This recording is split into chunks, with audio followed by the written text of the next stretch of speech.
Please welcome Tristan Thielmann.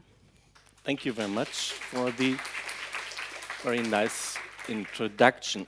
So, I want to invite you to a journey into different geomedia techniques that facilitate an understanding of a mobile place, a place you can always take with you, even at home.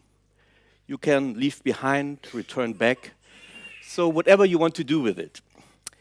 And as this is a Geomedia conference, I should say first, any media can be a geomedia. However, some media or media technologies reflect their geomediality more than others. So, for instance, paperback books. In the 1960s, a German youth magazine asked, "Are paperback books dangerous as they devalue our homes?" The cover story argues that paperbacks are a dumb technology that allows unconsidered, excessive, and uncontrolled reading. They encourage an attitude and posture of loitering and hanging around. Paperback books ensure ubiquity of reading that automatically leads to an inflation of cultural goods and intellectual content. So even classical media like books reflect their spatial conditions of how they are produced, used, and embedded into our socio-technical environments.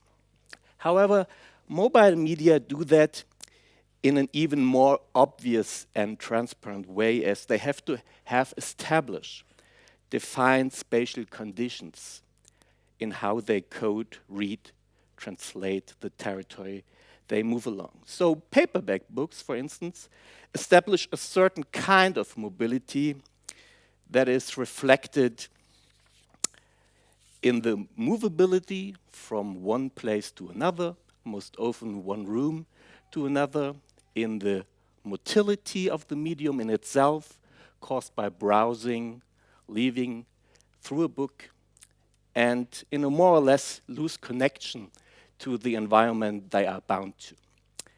William Uricchio calls this the double mobility of media.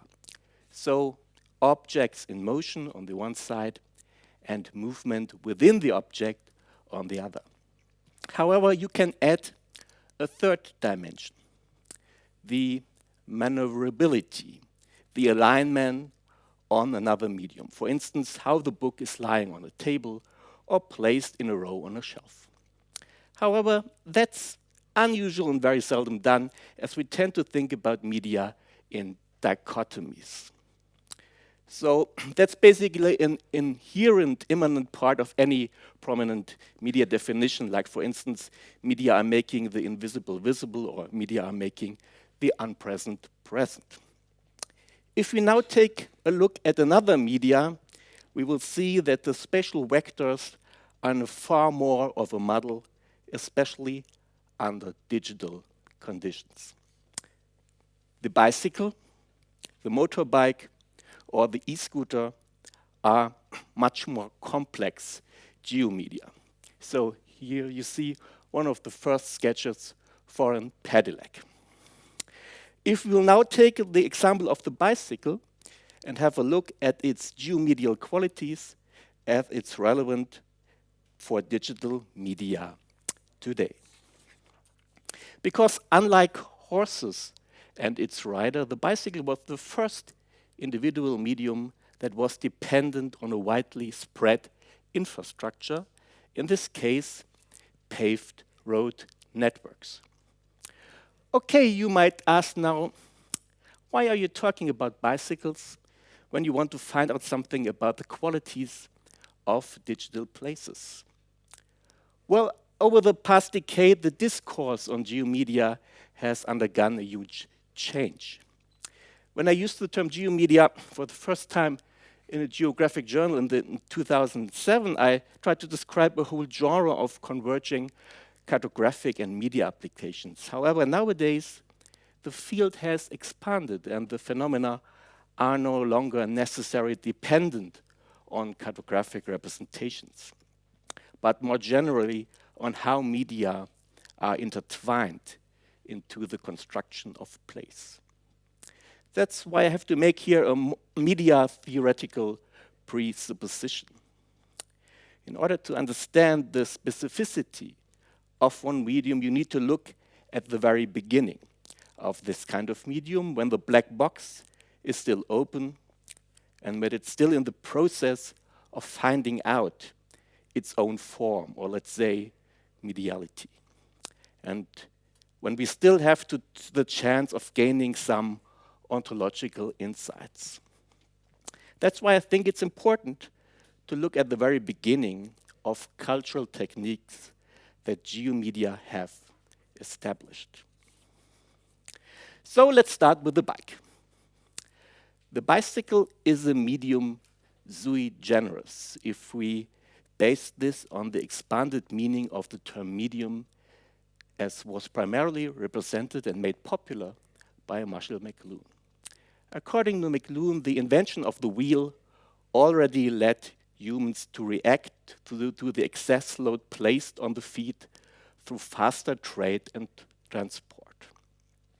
The bicycle then certainly constitutes an extension of the body within the meaning of McLuhan. But more than that, it was already regarded as an earth-friendly machine in the 19th century. Even so, it may initially appear surprising that the bicycle can be outlined as a rural geomedium. At first glance, at this time, the bicycle seems to develop its specific characteristics in rather more urban contexts. However, the historical analysis reveals a different picture. The bicycle was not an appendage of the mass media located in cities.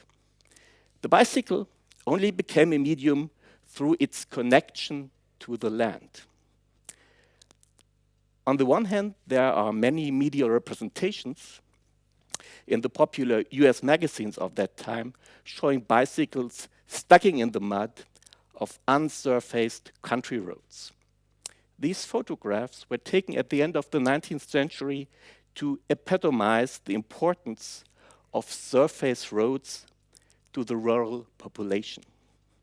On the other hand, the bicycle served the purpose of establishing translocality, namely through the connection of town and country, through local connection to other models of transport, and between settlements, and through the opening up of unknown terrain.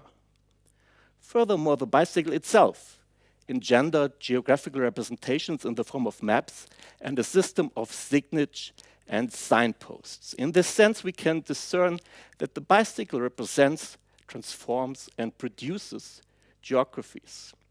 For instance, cycling routes. The bicycle therefore fulfills all conditions that are demanded of a geomedium, even now under digital conditions. So let's have a look back at the historic mobile practices of this geomedia. The historiography of cycling routes in the late 19th century surfaced the challenge of following the narrow, finely branched paths on which the cyclists traveled based on the traces that have been recorded, that can be reconstructed and are still found. The topographic maps of that time were generally no great help, as their scale was too large to find the right route.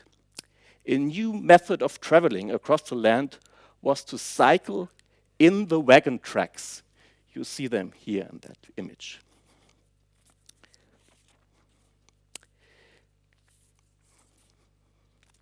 On soft roads, where the tires had gone over, it made an easy matter for cyclists to spin over the country.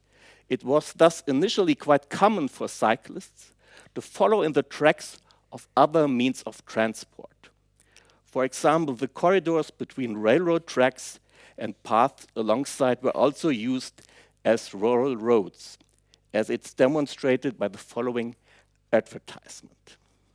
This method increased the probability of reaching a planned destination or a destination even on unknown terrain. A particular challenge faced in countryside was the paucity of orientation points that were close enough together for bicycle navigation. The field notes made by the individual local cycling club members often recorded places that were mainly known to cyclists who rode around locally. Publicly accessible signage systems that indicate the road were therefore essential to travelers who were unfamiliar with the location. The bicycle also played an important role in the construction and expansion of roads. In its guise as an instrument of cartography, it served the purpose of evaluating the state of the roads on the one hand and of developing navigational aids on the other. With the help of the Bulletin of Good Roads, function as a communication platform for the members of the League of American Wheelmen, cyclists drew attention to the central infrastructural problems at that time, the poor state of the roads, and the lack of signage. That's why they developed, for instance, stencil signs they put on trees or houses. Even more important, the League of American Wheelmen discovered the practice of mapping through the practice of cycling. The members of the League were therefore a network of amateur cartographers who jointly negotiated the process of developing the navigational medium, the cycle map. This process can be reconstructed through the conduct of historical search I did on different bulletins of good roads. The road books produced by the members were compiled and based on voluntary work. The cyclists combined their enjoyment of travel with documenting the state of the roads from which all members ultimately benefited. Only a few instruments were required for this documentation, all of which were unified with the medium of the bicycle or could be attached on it. This geodetic method essentially only required a mean of transport, a bicycle, a device for measuring distance, a cyclometer, which you can see here on the wheel, and a medium for recording data, a notebook. A so-called cycling watch was sometimes also being used to record the intervals between turning points and thereby illustrate the distance covered relative to the time taken. This allowed indirect statements to be made on the quality of the road and on the elevation profile. The data was collected by mobile groups on the move, which is why the assumption was made that the individual cyclist could not simply stop to make individual measurements. To implement these measures, two vertical parallel lines representing the road from the subjective perspective of the cyclist were drawn in the middle of the small pad for stenographic notes. The stenographic pad was fixed to a wooden board with rubber bands, which in turn was attached to the handlebar of the bicycle. This allowed the cyclist to make notes and observations while riding along, without having get off the bicycle. That's a very important point here for my argument.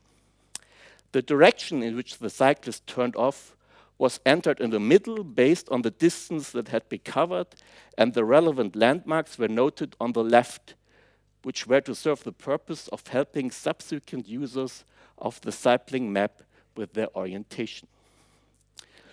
So in the way, the advantage of this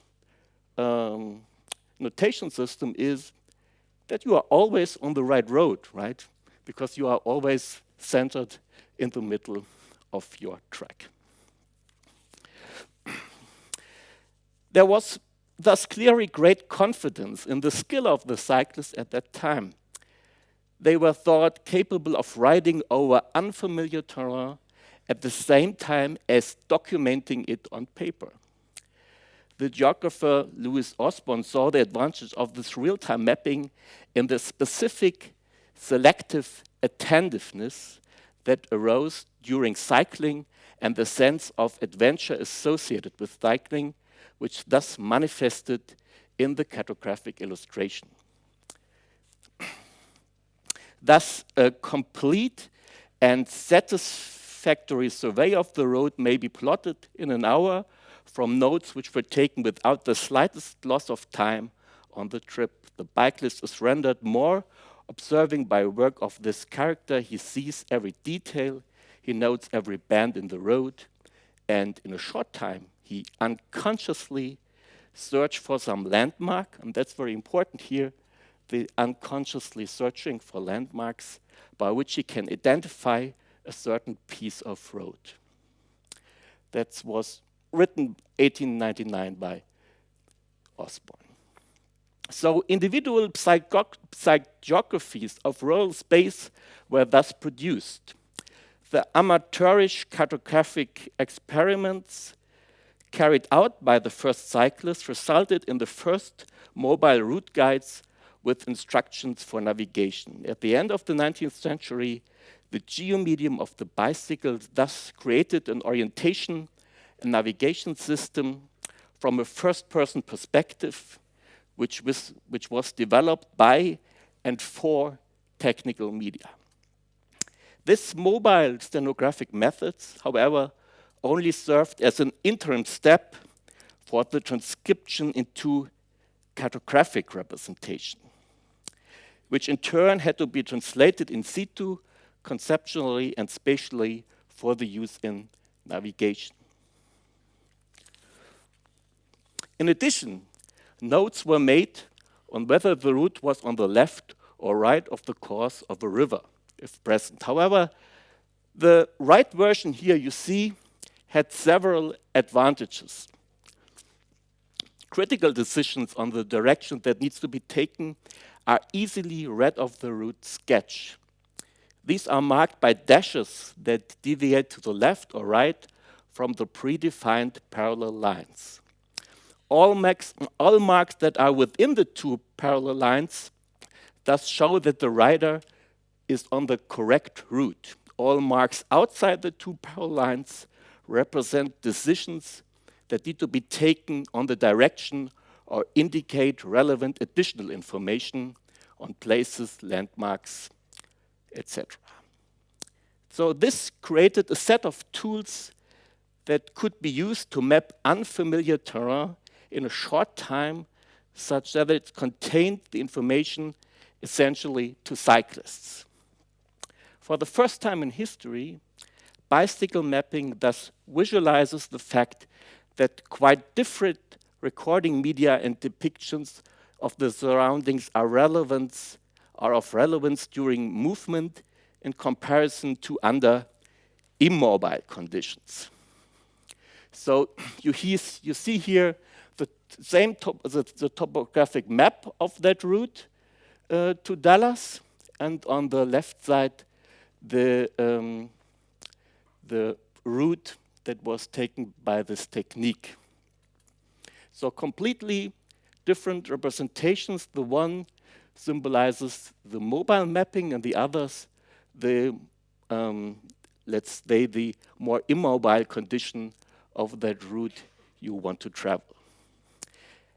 And this is a very important observation, because under digital conditions we are moving through non-places of transition to an even greater extent, at least in the conception of Marc Auger. And that's reflected by the media and media technologies that are involved in the description of these places. Being a wheel and making the countryside accessible cartographically are therefore closely linked to each other. They take place in one and the same procedure as part of the joint practice of land surveys. And during this process, the bicycle proves to be an ideal instrument for the sensing of the road surface conditions and therefore functions as a mediator between the road and the cyclist. The following citation emphasizes that.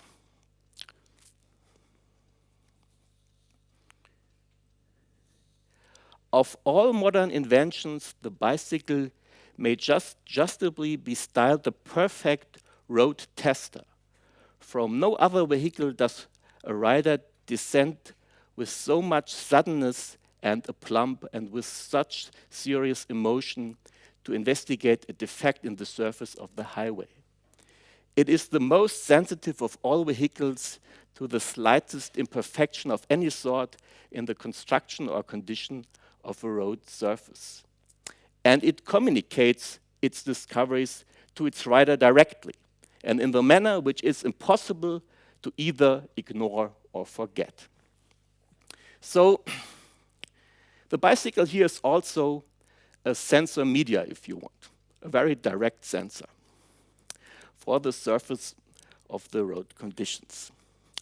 The bicycle served as a connecting link between the road and the rider. It can be described as a communication medium as it inevitably and unavoidably communicates and as it amplifies the road-related information and transmits it directly to the human nervous system. The indispensable communicative form necessarily makes the bicycle to a geomedium that could also not be replaced by alternative instruments. And that's also a very important point here. But what's happening when we increase now the speed of movement of the vehicle and its mapping media and communicative devices? What if we look, that's my next example, at car navigation. As we will see, the increase in speed leads to other representational forms of geomedia. So that's one of the first mechanical route guides that were developed for an automobile in the US. Although augmented reality navigation appear at first glance something completely new, they are in fact based on a very old technique. When reviewing the history of geomedia, it seems that we are confronted with an astonishing continuity in the praxeology and cultural and social techniques. On-screen navigation through pre-recorded spaces can look back at least to the year 1905, when the first attempt at capturing residential streets of select routes in photographs and making them accessible, superimposed with textual and pictographical route instructions as photo auto guides took place. As you can see, the navigation instructions were layered within a series of photographs as if arrows had been drawn in the dust of the streets.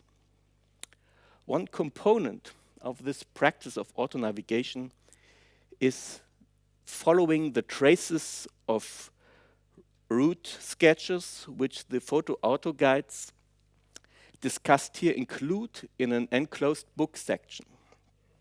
You see them here on the right. So each photograph is linked to a number on a route sketch. And each photograph is taken and depicted here in order to signal a turn-off point. However, although this seems to be, from a geometrical and aesthetic viewpoint, far ahead for navigational visualizations in the early 20th century, these guides nevertheless lasted for only a couple of years before they were displaced by route books and later by road maps. But photo auto guides existed before road maps were publicly available and were widely distributed.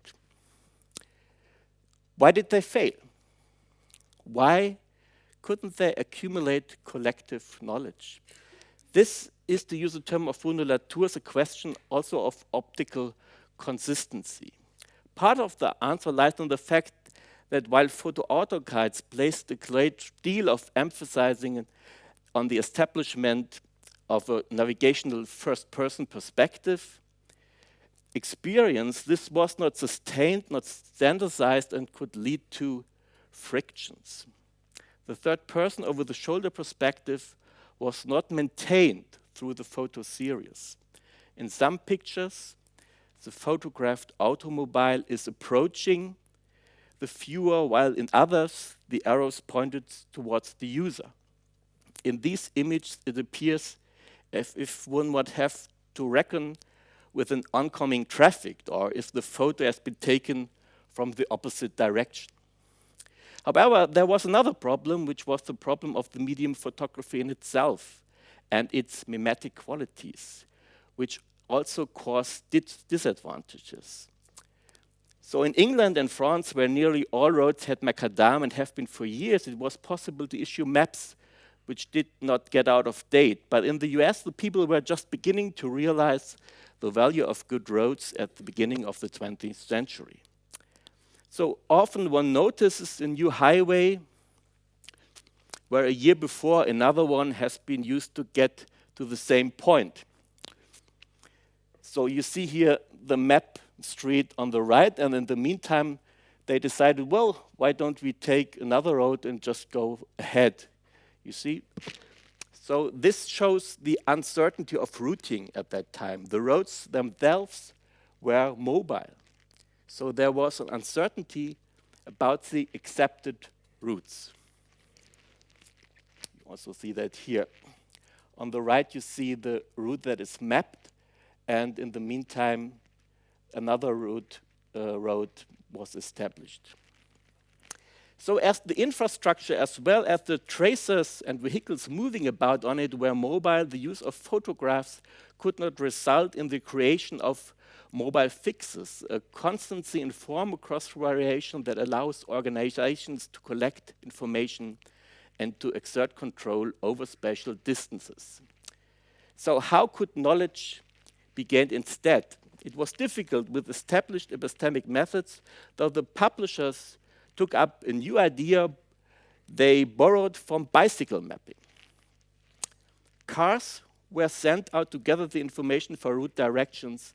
In each car was a sketch maker who had to be able to record all route matter in the form of a sketch showing the proper relations in the road being traveled, all intersecting routes, landmarks, schools, churches, railroad crossings, telephone poles, etc., while driving in a moving car on rough roads.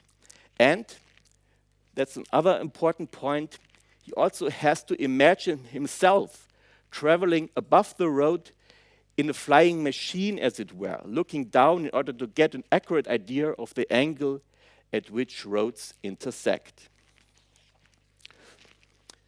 So there was already a combination of real-time recording and a planimetric perspectival view, something digital mapping companies are trying to accomplish with GPS survey cars today. So this is a sketch that someone did while driving with the car. And as you see here, there is a difference to the bicycle mapping, because a few years later, it was required that the sketch maker should imagine himself as if he would look down from above.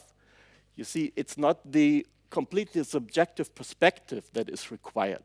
So that's really a little bit of difference here in how these route maps were done. The photographic automobile maps from 1905 demonstrate exactly this production practice at the level of their reproduction. The producer's skill in drawing a line on the paper in real time on a bumpy surface overlaps with the user's skill of keeping the automobile on the correct course. A modus of continuous movement applies to both the practice of drawing and driving. So, and 2 years later, in this symmetric construction of action on paper on the road was further differentiated as the scale of the route inscribed in this way is not uniform. So you see here on the right, where turns occur close together, the map is enlarged. I mean, you can imagine if you are driving with a car and at the same time you are drawing a map, if there is a longer period where there is no intersection, you are just driving along, the sketchmaker did not move their pencil further, but in areas where there are a lot of where there are a lot of decisions to make, for instance, in the city, they got into much more detail when they do the sketches. So individual central locations are given particular emphasis and appear at a larger scale than the scale corresponding to the topography. The inhomogeneous scale of the map guides the eye towards the infrastructural nodes. The fact that the cartographic scale changes based on the level of detail in the terrain and the affordances of turning off is essentially due to the drawing practice, the automobile line hole and line drawing. And we have already seen this in bicycle mapping. So at the cartographic level, we are dealing here with, if you want to say, soft images, as the images produced in this way are based on variably scaled mapping. This essentially conceals nothing other than what is currently called like environments in geography, namely that it's always only certain areas that are mapped or mapped more frequently through the implementation and use of so-called social media. And that furthermore, mapping always also represents the modus of intrinsic movement. This inherent process of geodetic detection has significant consequences for the representation of space. So,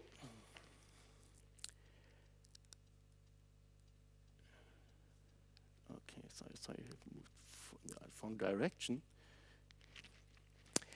If any media is always a geomedia, then as a consequence, any image medium is only to be understood within the scope of its situated imagery, as I hopefully have tried to show here. And secondly, media are constructed through practices in this understanding I want to outline here. So on different drafting practices, practice of co-production by users and producers, etc. I just can mention here, for instance, a definition by Kitchen Dodge that reflects that. Maps are of the movement brought into being through practices, embodied, social, technically, always remade every time they are engaged with. Mapping is a process of constant reterritorialization. As such, maps are transitory and fleeting, being contingent, relational, and context-dependent.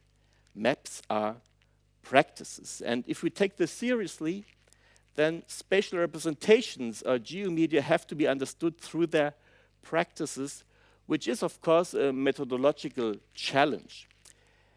At the time, these practices follow also a specific reality model, namely, thirdly, the geographic reality model I'm referring to here is to Hagerstown, Thrift, etc., that states that we are moving in a physical space where we are also localized as actors, and that media transduce or augment the physical space to different extents. So these are, in a way, the presuppositions I would like to consider that are very relevant if you want to do an investigation on Geomedia, at least if you want to investigate a praxeology of Geomedia, which means that you want to state more general statements, what practices are relevant within the discourse of Geomedia studies. So, based on the movement practices of Geomedia that I've shown in the last, how long? I'm talking 20 minutes or so. We can therefore also define more closely how we can reach a better understanding of other phenomena that are relevant for our discourse. Here, for instance, the understanding of virtual reality today, which is the next example I want to show you. This is because in the time geographical understanding of Hägerstrand and subsequent authors, virtual reality, this is something I bought here in the shop in Karlstad, is by definition always augmented reality. Because augmented reality and virtual reality essentially face the same visual and technical challenges. The media scholar Tony Liao describes this as an area of conflict between immersion and distraction. I can give you an example here which exemplifies that. The video here by the film designer Keiichi Matsuda is a good example where he develops a visual of a future augmented reality world. I can go there a little bit later to that. Which almost everything disappears behind the augmentation and only appears virtually.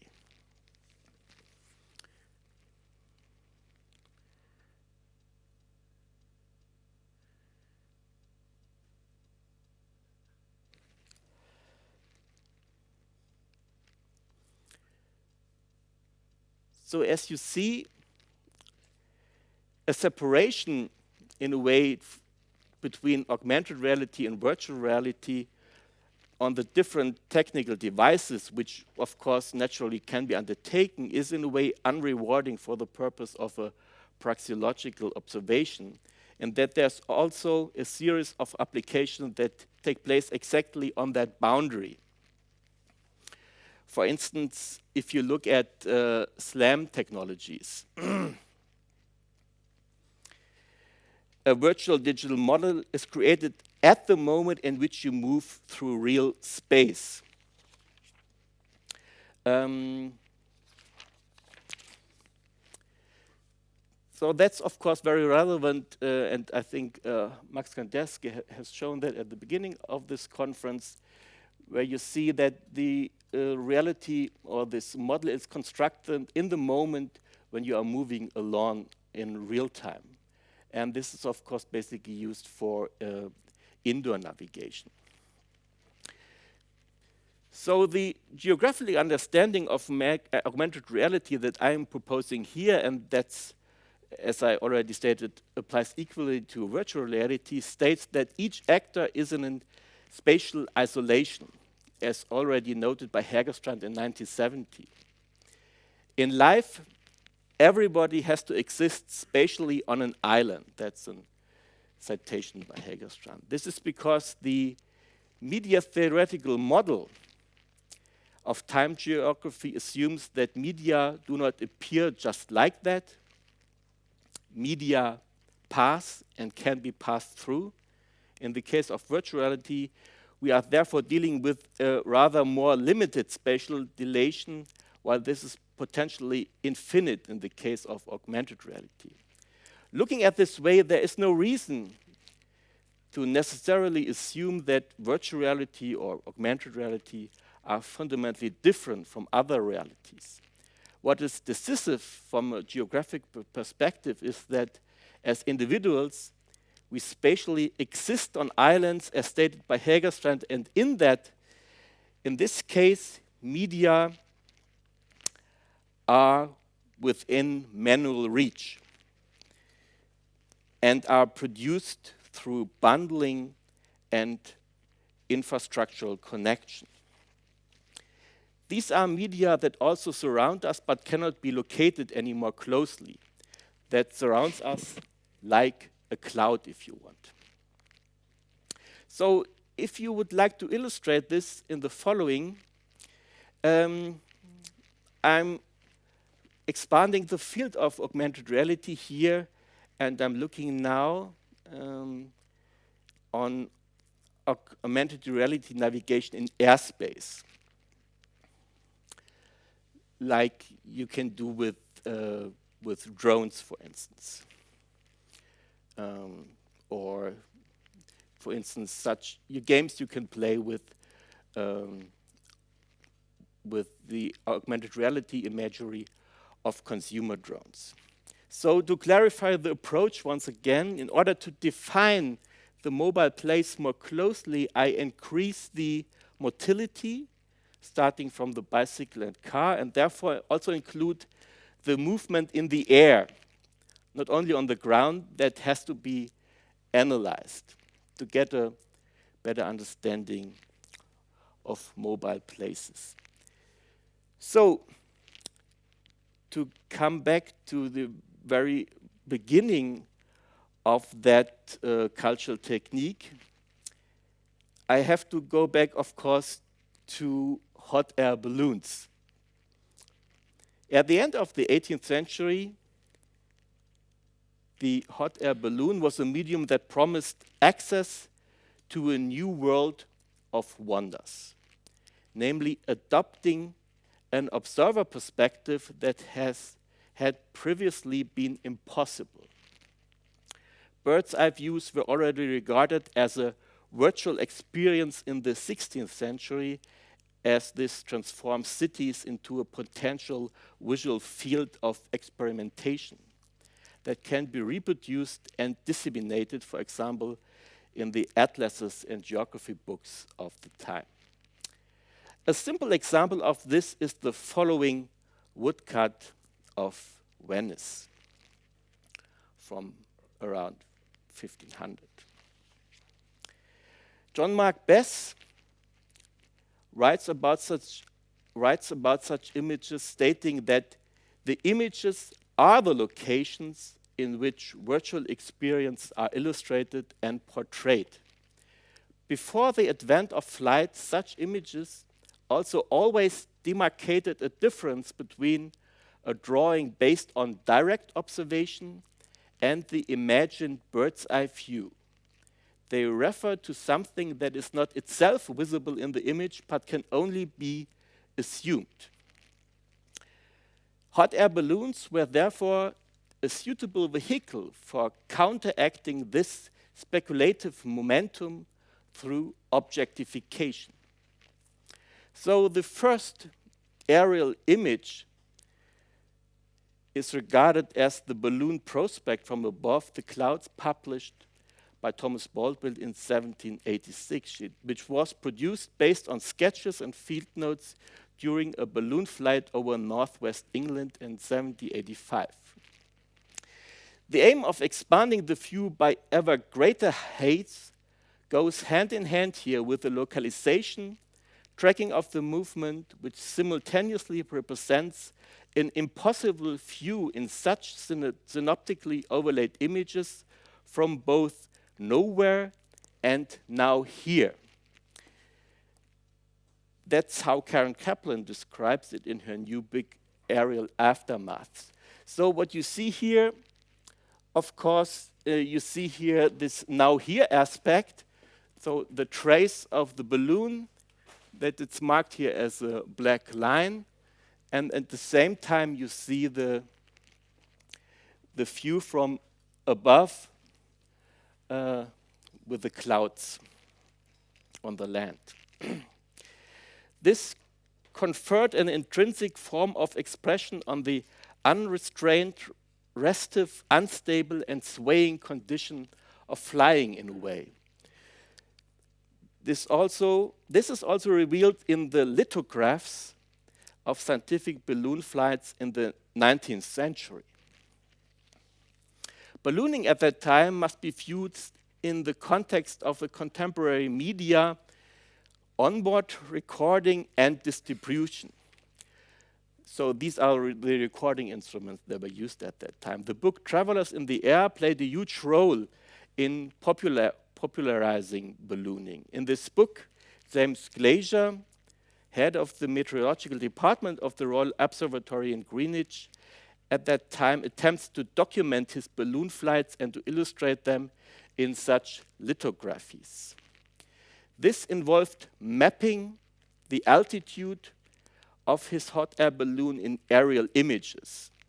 So lithographies were produced that linked different spatial concepts to each other, a Cartesian coordinate system with an image of the landscape with a central perspective. You see that also here, even better. The diagrammatically depicted path forms the foreground behind which the space of the landscape opens up. A space without depth and one with depth are combined. We are currently facing similar problems with the design for the interfaces for drone and multi-copter navigation. The question of what is actually being augmented here is therefore not entirely unimportant. So is the coordinate system here augmented with a landscape image or the other way around? Is there a landscape image and that's augmented with this diagram of the height of the balloon? Glaser used the landscape image to illustrate his meteorological and navigational charts and tables. Conversely, in the case of droning today, the aim is to achieve the greatest possible height, even if the motif remains the same. In this case, the diagrammatic altitude, you see here, the ultimate data on the right diagram are more of an accessory, but they still fulfill an important function, namely to symbolize the apparent control over a flight at altitude, which often occurs in a more or less uncontrolled fashion. In both cases, both for ballooning and for droning, the problem lies in the fact that navigation does not always progress to plan. Augmented reality drone images in particular make it very difficult to read the space they represent.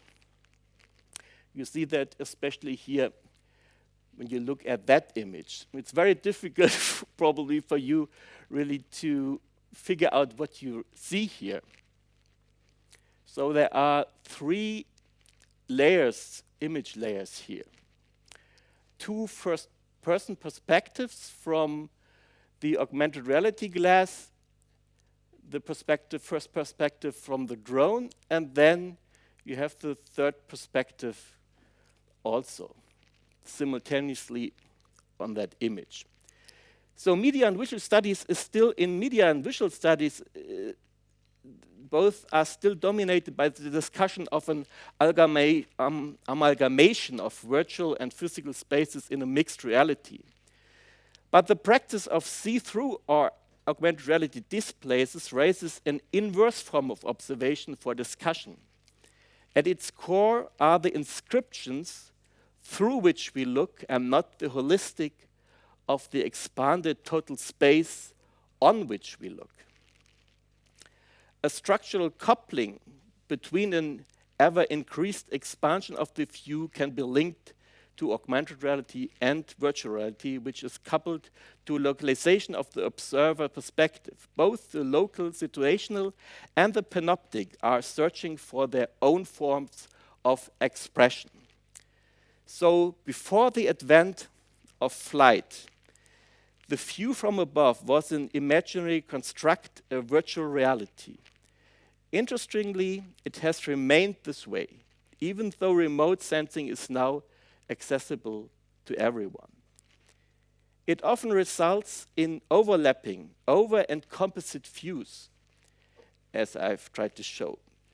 the unifying imagery of which is undergoing a continuous process of negotiation, which has not stabilized today, but which can also hardly be stabilized due to the numerous fluid actors that are moving. For this reason, and this would be my summation so far, we must attempt to understand the digital place much more through its situated imagery. This has actually always been the case. Only the impenetrability and the extricableness of the digital only now rendered this importance for cultural analysis. This becomes particularly clear when you look at and then now come back to the ground and the digital navigation on the ground. When we look back to digital car navigation and the ETAC navigator, that's the final example I want to show you, which is the first available digital car navigation system in the 1980s. The ETAC navigator is a data reckoning system working with data cassettes that had to be changed every time you are running out of a map. Here you see a recent image of the unit, and you need to know that I did an historic ethnographic fieldwork with early adopters of this navigator in the Bay Area in San Francisco.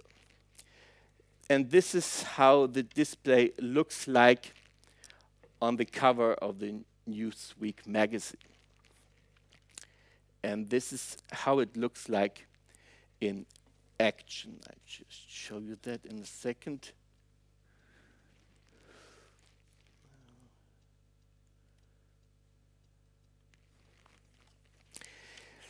I reanimated the system in San Francisco, and by driving around, I could figure out how advanced the system already was. For instance, if the system drops out because the tape head may need cleaning, it was still possible to navigate. Road segments were just only partially not visible. You see here that we are driving along this way, and there is, in fact, on the digital map, there is no route information.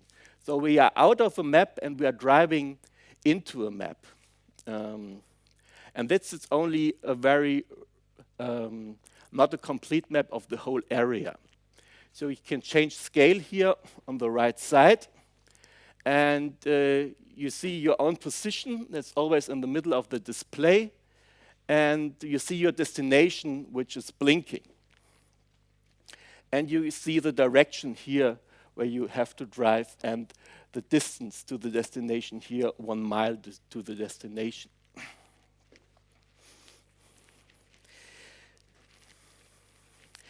Also, if you were running out of a map and had to change the tape, the system still gave you direction.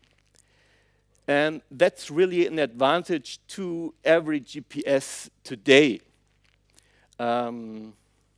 So why is this important? You need to know, since the ETAC navigator, mobile egocentrism has become a universal principle for all navigation systems, or the construction of an augmented reality. Because what was crucial in the development of such system was the visualization through gestalt transition. The user position remained static in the center of the display while the map moved underneath, creating the impression that it's not I who am approaching my destination, it is approaching me. In fact, all other navigation systems developed before did it the other way round.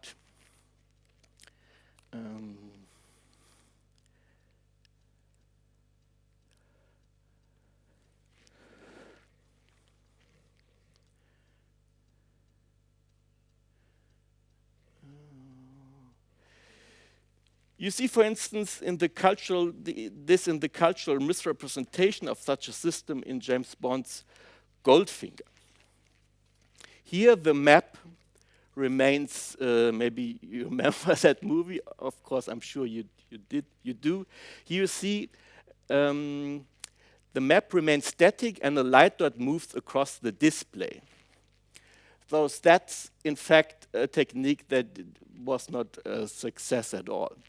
Or here, a real example from Honda, which was not a market success and failed shortly after its serial production. So with this system, you had to change a transparent map sheets all time long if you got out of range. So you can see how important the figure ground inversion was, a kind of cultural technique for the development and success of such systems. Probably more important as the introduction of GPS.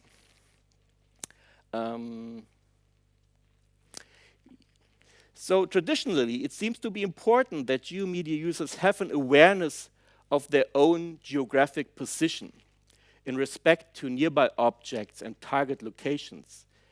And the egocentric perspective also underlines this point.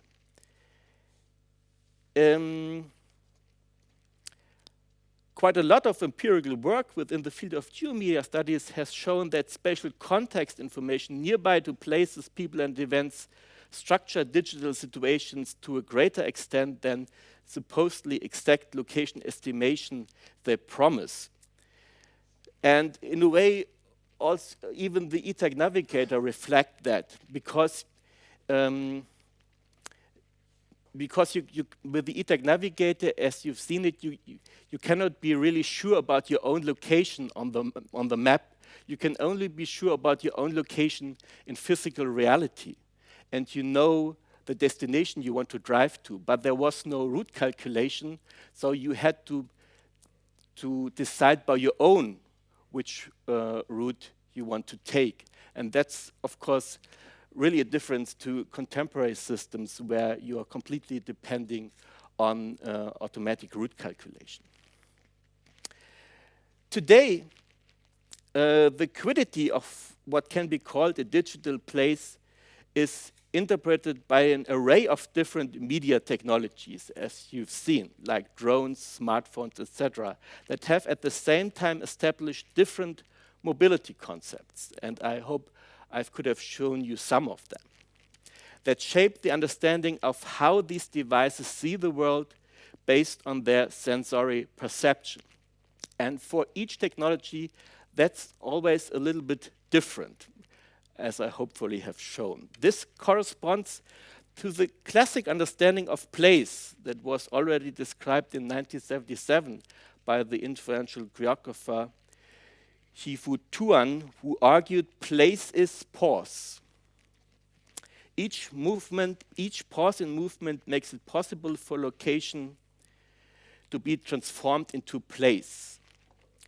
And according to this, space allows movement, while meaning is given to places by resting, stopping, and movement dropping off. This kind of understanding of place has become a focus of geomedia studies through the observation and description of mobile media practices with the help of augmented reality, among other aids. It is based on the assumption that exertion of control during handing off and entanglement with location is one of the central functions of mobile media. However, we have to define Tuan's concept of place in greater detail. Place is not only pause. Place also emerges through the media that pass. We are the reflexive mapping and documenting of infrastructural conditions as we move along. And I hopefully have shown that with the examples I brought with me. Being a wheel, being on the move, and making space accessibly visually and cartographically are closely linked to each other. They take place in one and the same procedure as part of the joint practice of surveying. So therefore, let me sum up. It's not digital technology alone that has resulted in a new and changed awareness and representation of digital places, but changed forms of mobility, with each draw together different assemblage of media, and therefore each reflects the locations as they pass through in a different, distorted fashion, and every time in a different distorted fashion. So as this talk outlines, a digital situation is characterized by the circumstance that we are not dealing with a discrete location, but a multiplicity of locations that together form a place, that these locations are constantly changing based on sensory data, and that the conceptualization of location migrates from device to another, from one device to another, without this being transparent or visible to the user in any kind of form. This applies equally to analog and digital media. And as a consequence, we are not simply dealing with the advent of digital technologies, with the granulation of locations and situations as they come and dependent on sensory data sources that are gathered on the move. All this underlines that under the historic and contemporary conditions of geomedia, we have to understand that these kinds of media transform territories and maps into situated geographies that can only be understood through the way they are produced, translated, distorted, recalculated, reshaped, and reproduced, re-reproduced, and re-re-reproduced, and so forth and so on. Thank you very much.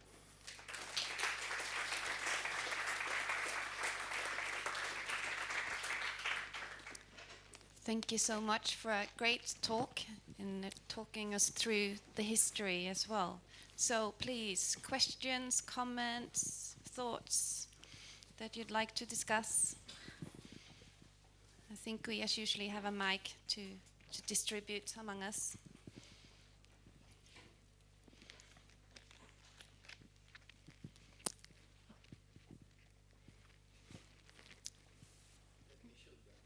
Yes.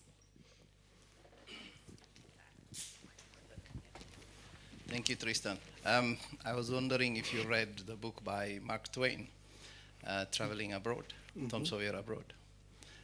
There is a very interesting description of balloon traveling and mapping, and they were initially intending to travel to England, but they ended up in the Sahara. And yeah, just as a tip.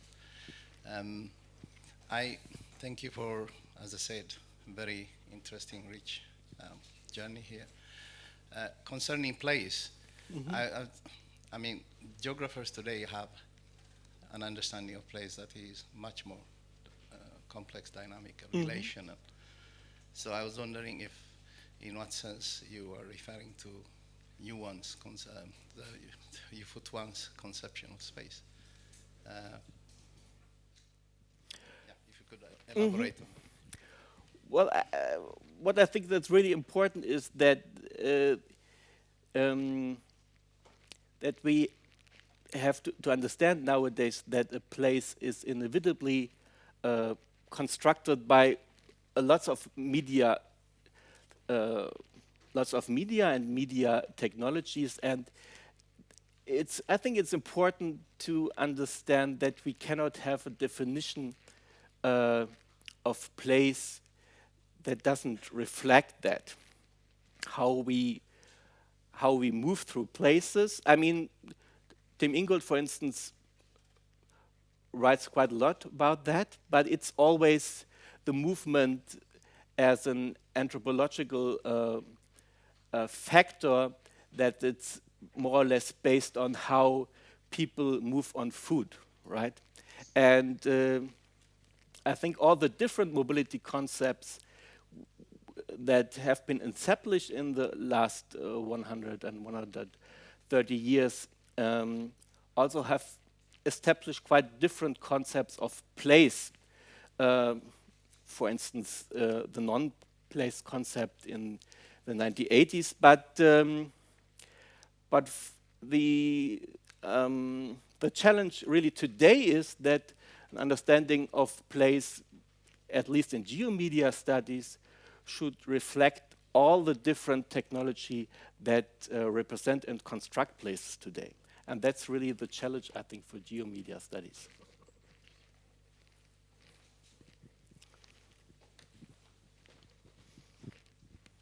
I want to follow up on that a bit and ask, early in your talk you evoked for me that moment in media studies when McLuhan-esque medium theory sort of emerged and then was confronted by Raymond Williams in British Cultural Studies, who said, this is a really problematic conceptualization of media. It focuses too much on the apparatus and is entirely oblivious to the broader structural forces that constitute a culture and its systems of meaning and that get expressed through the media. So, place in geography very similarly has been taken up with contestation as a central dimension for its understanding and analysis. And I'm wondering where in this model do broader social and political forces, structural forces, and forms of contestation, where do they come into this kind of analysis? Yeah.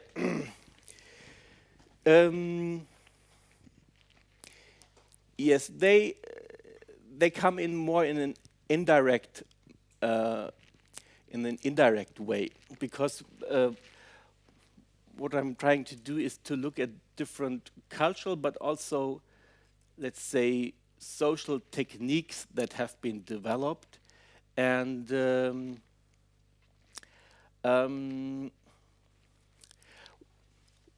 well, if you look at practices, I mean, of course, in every practice there are certain kinds of norms involved already, or certain kinds of expectations that have been of relevance in the group that are doing this voluntary cartographic work at that time. So it's more reflected in an indirect way.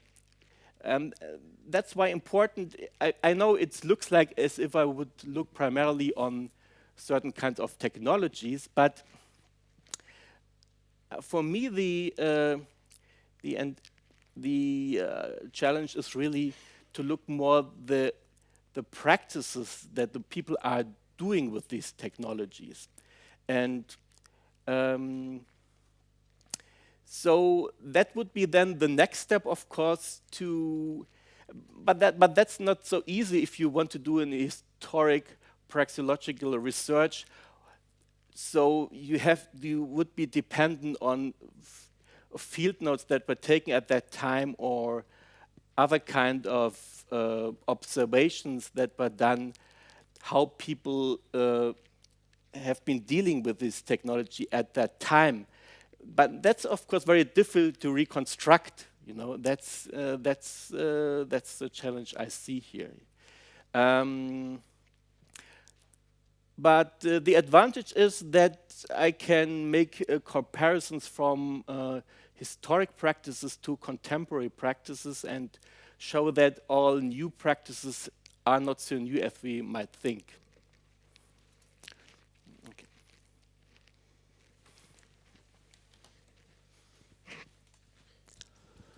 Thank you, Tristan. That was a really interesting presentation.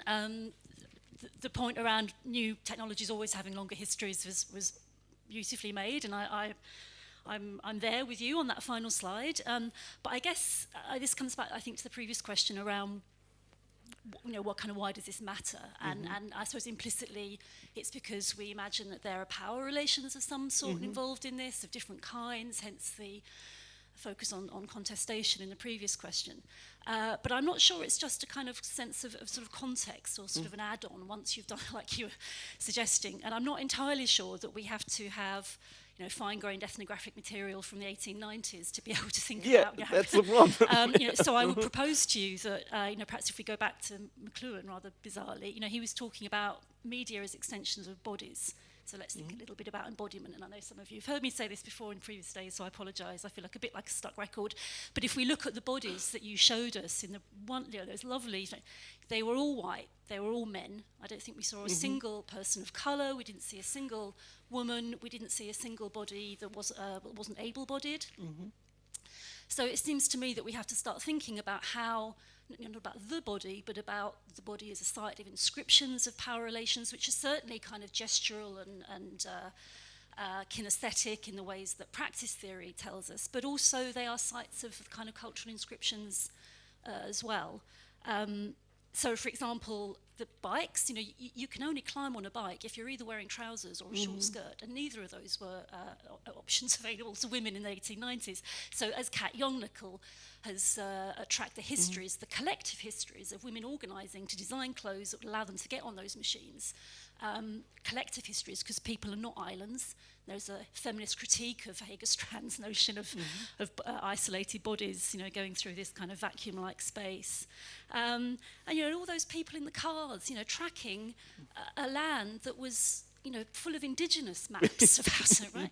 Well, you can laugh, but, if we're producing histories that, as you then say, have these very powerful contemporary legacies, if we're not embedding those questions in the starting points of our work, I think we risk replicating some of those power relations in our accounts of the contemporary as well.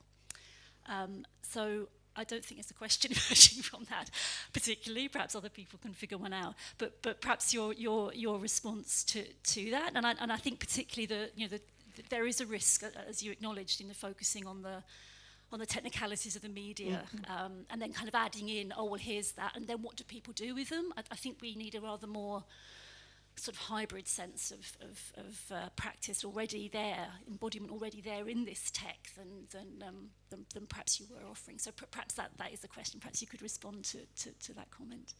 Thanks. Mm-hmm. Yeah, that's a very good point.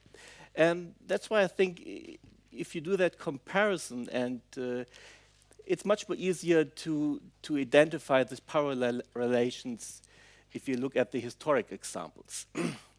And if you do that, this allows, I think, to describe our contemporary situation much more better. If you do that also in addition to what I've shown here. For instance, that the League of American Wheelmen, of course, these were all white, upper-class men, and they were racists. No black people were allowed in that community, of course,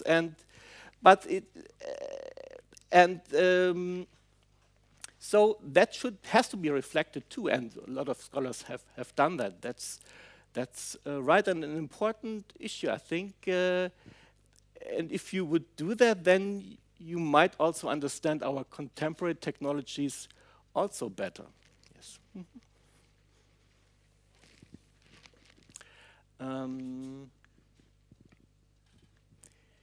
Yes, because a lot of this crowd communities are also idealized in the same way, as the League, for instance, the League of American Wheelmen, right? As a community where of course a certain kind of social class is doing this kind of sports and is able to do it. I mean, a bike was very expensive at that time, but $1,000, only a few people could afford a bike and do that kind of leisure activity. Thank you. So I'm thinking about these questions as well, and because I was looking at this bullet point you put out there, and I think in one way that possibly, and maybe you don't agree with me, but that it also could be a starting point, because if multiplicity of locations that together form a place, there must be a negotiation, and who wins that, or who gets to be part of the negotiation, and whose place is then represented. And also if it's constantly changing, then there's also something happening, some kind of negotiations, and whose representation is there, and whose location gets to migrate, and whose sensoric data sources are there, and who developed those data and decides what kind of data is present and is to be presented. So I don't know if you would agree on that, but that's sort of how I could read those bullet points. I take that with me, okay. Yeah. So, well, thank you so much, everyone, for coming. And of course, thank you, Tristan, for this great talk. And I'm going to take the opportunity to say something about the gift, because this is my home, okay? I'm from a small city called Arvika, which is just north of here. And they have this linen weavery that makes this beautiful linen. And they are also the ones making the tablecloth for the noble dinner. So that's as close as I'll get to the noble dinner, I think. So it's actually a token of place in many ways. So thank you so much. And thank you all.